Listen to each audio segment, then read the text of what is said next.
out at your site. They will never call it a Fuchs out at your site. It will be known as a Fuchs on your ARRT. It's F-U-C-H. F-U-C-H.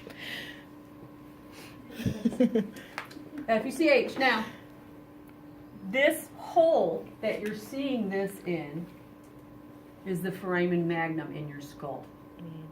That's the hole that your spinal cord goes up in the middle of your skull. You actually will see that as a big circle, like a window, with the dens sticking right up through it. It's like a little diamond hanging out there in his house, in the middle of the mountain, with the valley below. Okay? All right, so let's get to that. Oh, how far have I gotten? Where to get to? I got the dens, right? Mm-hmm. Does everybody understand the dens and how that works like a teeter-totter? Yeah? Mm-hmm. Okay. So, if I want to do an open mouth, and this is, or excuse me, not open mouth, a tip shot. Let's say I got the top of the teeth are right in the middle of that dens, right in the middle of that odontoid. I'm like, I don't feel like repositioning. I'm just going to throw a tip shot in, throw both shots in, and you have to throw both shots in because you got to show those zygopoxial joint spaces. So if I go right to a tip shot, we're going to call it good. So, tip shots are a little different. Your book has a little differentiation than what I'm going to teach you. Okay, so I'm going to teach you a little tech trick. So your book says that your central ray should line up with your MML.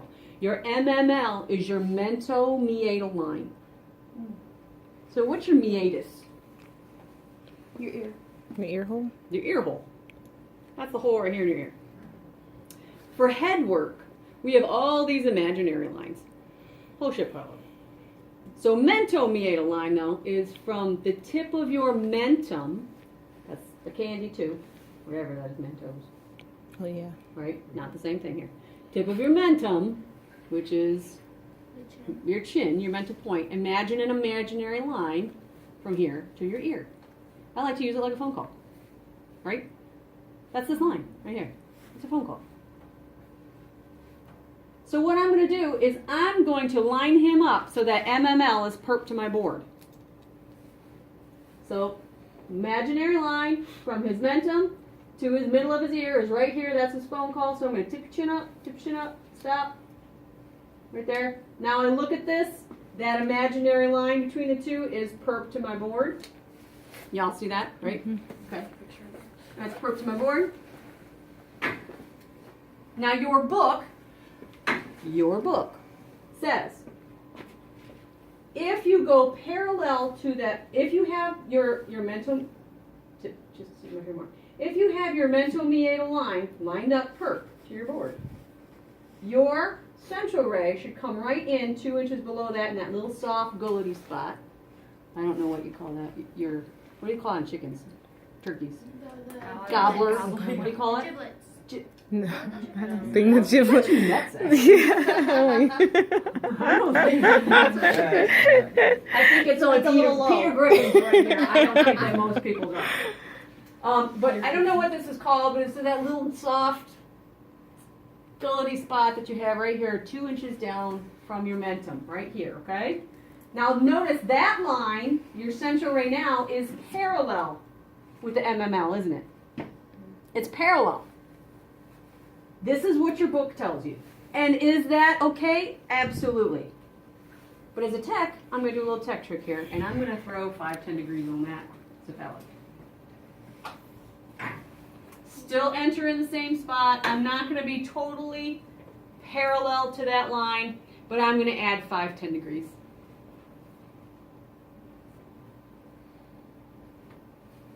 And don't forget to don't forget to do that to your.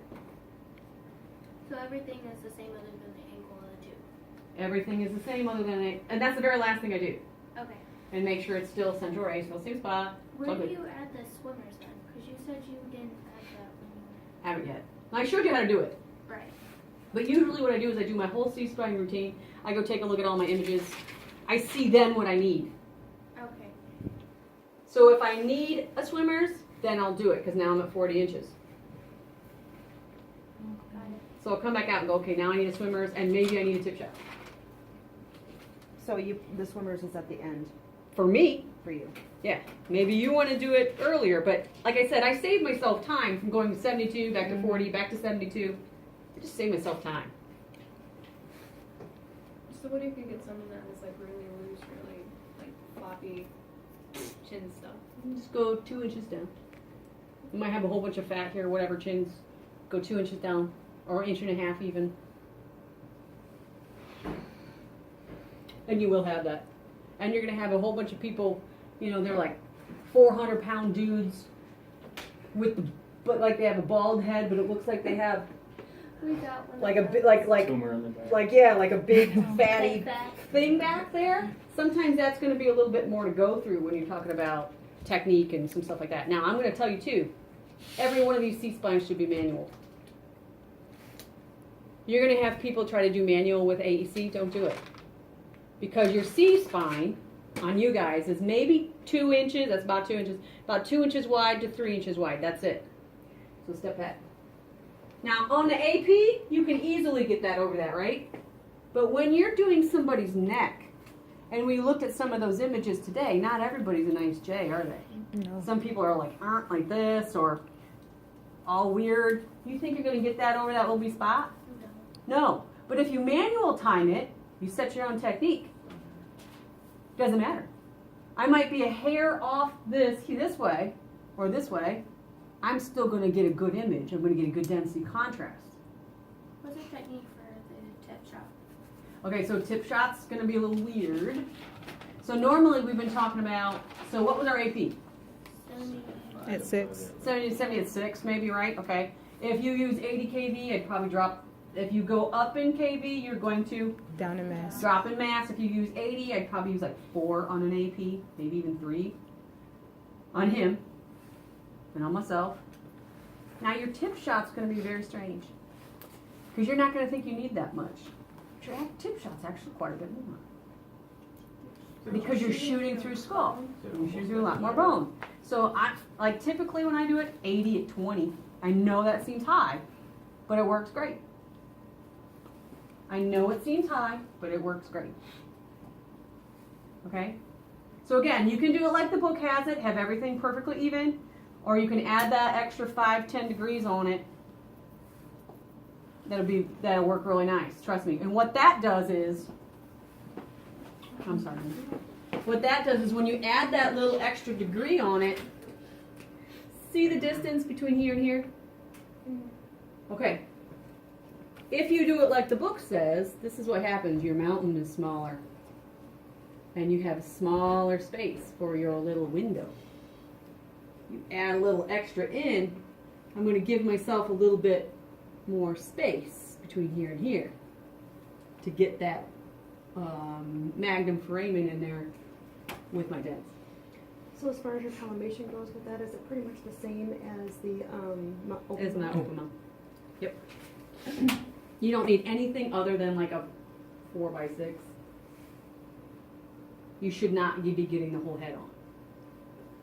And is my marker still correct? Yeah. Okay, so do you see why my tech trick is how it is, or why I go in succession in that sequence? Because I know I can't mismark it. Now, that only works if I'm doing AP obliques. I do want to talk to you a little bit about PA obliques here for a second. Now you notice when I was at 72 inches and I had to angle up 15 to 20 degrees, I always use 15. That's just what's set in my head. I use 15 degrees. Let's say he was a little person. He is 3'6". That means you're underneath. Underneath. He's a little person. Can I drop my tube down No. and still angle up? Some rooms you can. I can in that room. Can't in this room because I'm going to hit that table. So how do I do his obliques? 15 degrees caudal. So now I'm going to do a caudal, but how am I going to do this? Am I going to do the AP? PA. No, I'm going to do a how? PA. If they're just walking in, could they? There's a couple different things I can do. If I had a stool, if it propped him up high enough, maybe it doesn't prop him up high enough. I still can't get it. You can relax. Now, my brother-in-law comes in. He's 6'10". Can you sit him 6'10" is taller than that. Can you sit him down? I can sit them down on a chair, put them in a stool, sit them on a stool. I like the little wheelie ones because then I can wheel them in 45 and I can wheel them where I want to go. Yeah, kind of spin them around. But you get the idea, right? Average sized person comes in, I can do my sequence. Gosh, little person comes in, they're 3'5". Now I might have to do this PA. Now here's the other important thing. How many times have you seen somebody else, two people are working together, right? How many times have you seen somebody else mark somebody's film with a computer marker? What do you think? Yes. Anybody see it do it? Yeah, tons of times, right? Now, even though I'm looking at those images, I still have to, if they're done PA, do I have to flip them correctly? Yes, and would I have to mark them differently? Because I can't use that there for a PA. It's switched. That marker thing doesn't work anymore. I have to switch those markers in order to be correct on side down. Does that make sense to you? So come in here. Yes. So if I did his LAO, is this correctly marked now? No, it's not. That's what I'm saying. Now I have to take this and move it. Now I have more possibility of mismarking films when you do them PA. And here's the thing. When you have somebody else that's helping you out there, do they necessarily watch everything you do? No. Do they necessarily know that you just did those PA? No. Could they mismark your films? Yes. Yeah. Sure. Yeah. So make sure you got your markers correct and they're on the right way. And if you got to double mark that one shot, that one RPO, go ahead. Okay. Question on the tip shot. Question on any of those other ones. Swimmers, any of that. So you do the first 5 and then go check your films and then come back and check. Personally, that's what I do. Okay. And now though with digital, well hell, I mean now it's digital, I can just, like when I'm in Elkhart, I shoot, I can automatically count even before I walk out and start my obliques.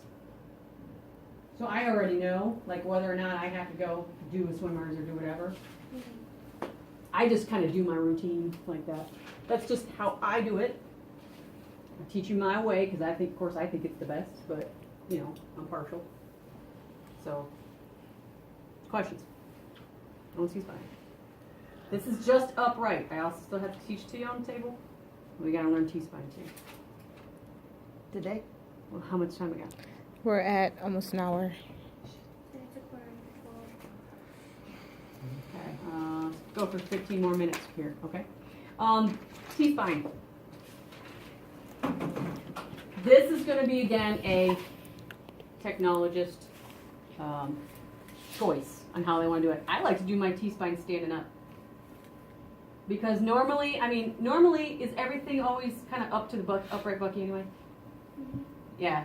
Lots of techs, again, will do half and half. Like they like to do their dens on the table or they like to do their tip shot on the table. Whatever makes you happy, I don't care. Just get the shot. But I like to do my T-spines upright, so I'm going to teach T upright and on the table. Come on in. T-spines are pretty easy, 40-inch SID. All of them? Excuse Yes. me. One is a swimmer's though. 14 by 17. 14 by 17. Lengthwise, 7 by 17.